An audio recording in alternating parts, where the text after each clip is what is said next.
Welcome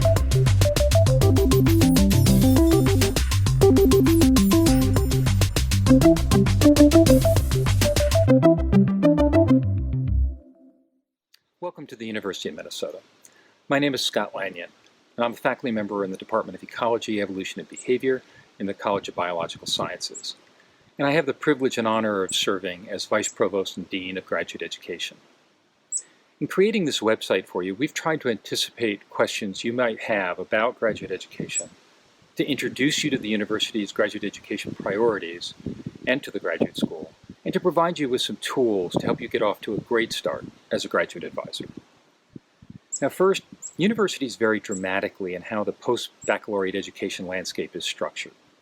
As a consequence, what you may know from your previous institution about how graduate education is managed may mislead you about graduate education at this institution. Unlike many universities, we make a formal administrative distinction between the research-based master's and PhD programs, we call those graduate programs, and all other post-baccalaureate degree programs, which we refer to as professional programs. Now, this is a largely an administrative distinction that may not be all that relevant to you, except that the graduate school is only responsible for oversight of the research degree programs, the graduate programs. The academic colleges are largely responsible for oversight of their own professional programs, and so that brings me to my second point. Graduate education at the University of Minnesota is more decentralized than at many institutions that you might be familiar with.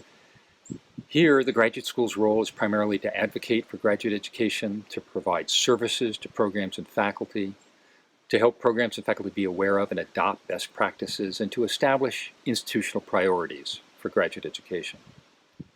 Our highest priority in graduate education is to increase the diversity of students receiving graduate degrees.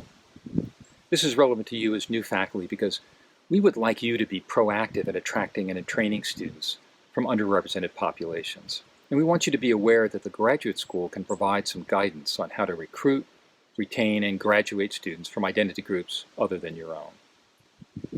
In recent years, we've been able to increase the percentage of domestic graduate students who identify as students of color to 22%. That's progress, but there's a lot of room for improvement relative to the nation's demographics. Results from GradSero, a survey we conduct of graduate student experiences every 2 years, indicate that only 68% of students of color feel that the climate for racial and ethnic minority students is at least as good as it is for non-minority students. So we have much work to do to achieve our goal, and I'm hoping that you will be an active participant in increasing the diversity of students receiving graduate degrees and their satisfaction with that experience in the years to come. Now, for many of you, this will be the first time you've had graduate students of your own. Something that is really important that you understand from the very start is the inherent power differential that exists in graduate education. You may think of yourself as only slightly farther along in your professional career than you were as a graduate student or postdoc. You may view your graduate students and your postdocs as junior colleagues. But trust me, they will think of you as someone they have to be very careful around because you have tremendous power over them and their careers and will have for years to come. Most faculty underestimate the nature of this power differential, and that frequently leads to problems. GradSero results indicate that 23% of respondents cite inadequate advising as an obstacle in making progress toward their degree. And 17% of respondents said that they would not recommend their advisor to another student.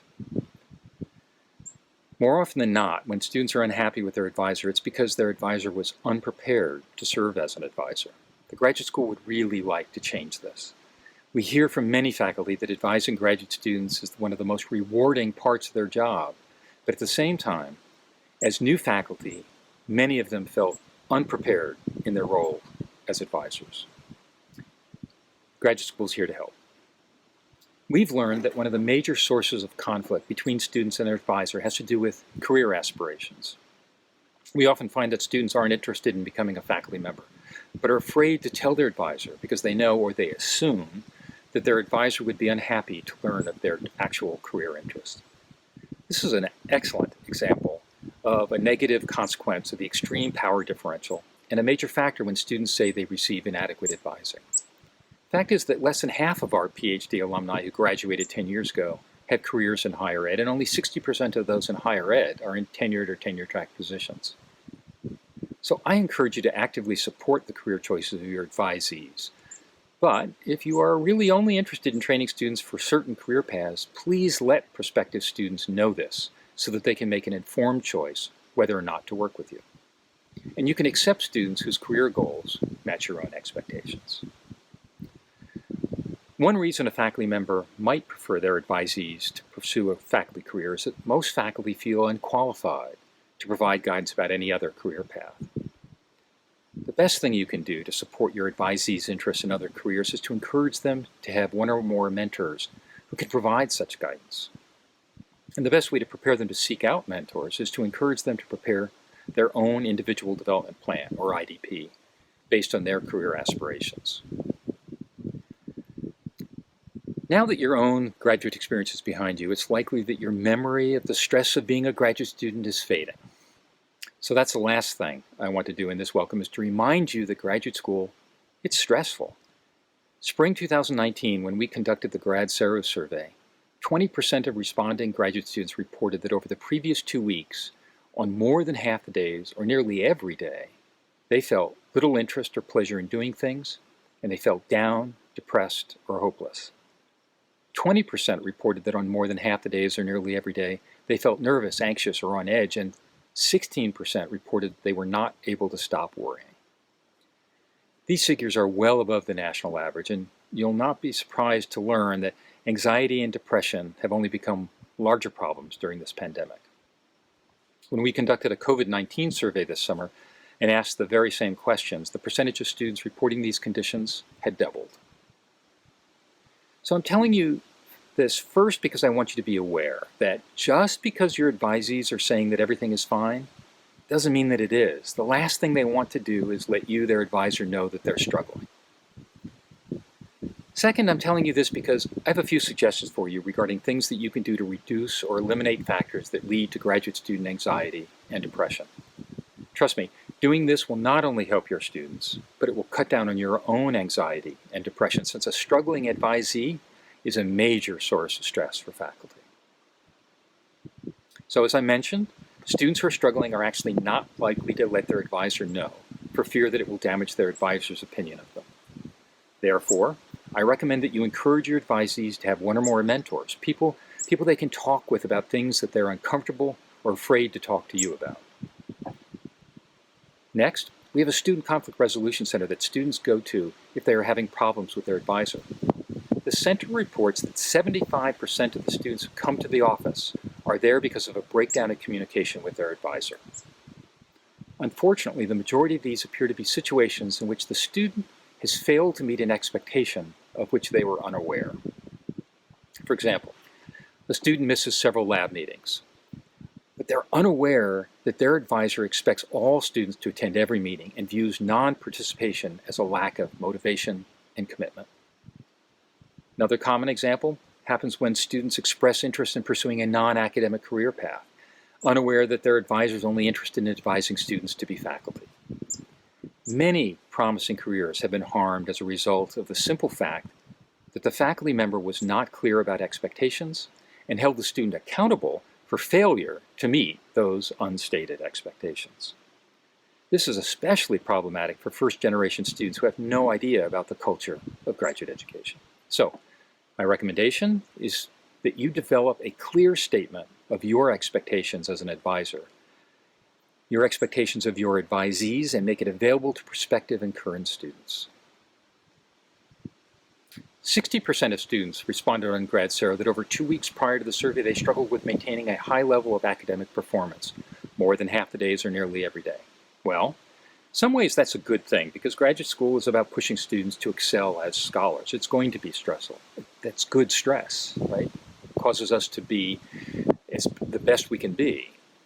However, buried in this is the fact that many students are stressed not because of their level of performance, but because they aren't getting clear feedback from their advisor about their academic performance. Throughout undergraduate school, students get constant feedback in the form of grades. As graduate students, they still get that from their courses, but their primary concern is about their performance as research scholars, and only you, and the other faculty on their committee can provide that feedback.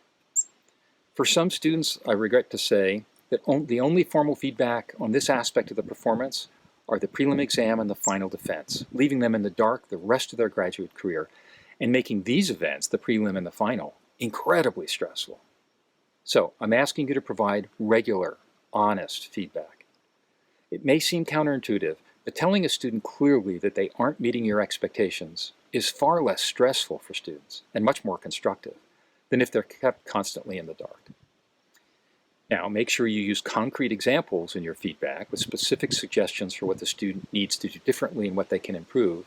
And, very importantly, be sure to provide feedback on what the student is doing well as well. 50% of grad survey respondents indicated that over the 2 weeks prior to the survey, they struggled with concerns about finding desirable employment after completing their degree, more than half the days or nearly every day. Frequently, this is because the only career path that has ever been discussed by their advisor is as a faculty member, and those positions are clearly limited. Therefore, to reduce stress and anxiety, please talk with your advisees about all the career paths that are open to them, and encourage them to take advantage of professional development opportunities that will prepare them for the careers that interest them. Remember, you don't have to have all the answers and expertise your students may need. That's why we want you to encourage them to have multiple mentors. Your job is to help them set their professional goals, to be clear about your role in supporting them to achieve those goals, and to make sure they connect with others who will also help support their success. You can find tools to help you implement these and other recommendations on this website. Also, don't hesitate to contact the graduate school if there's any way that we can assist you in your transition to becoming a graduate advisor. Welcome to the University of Minnesota.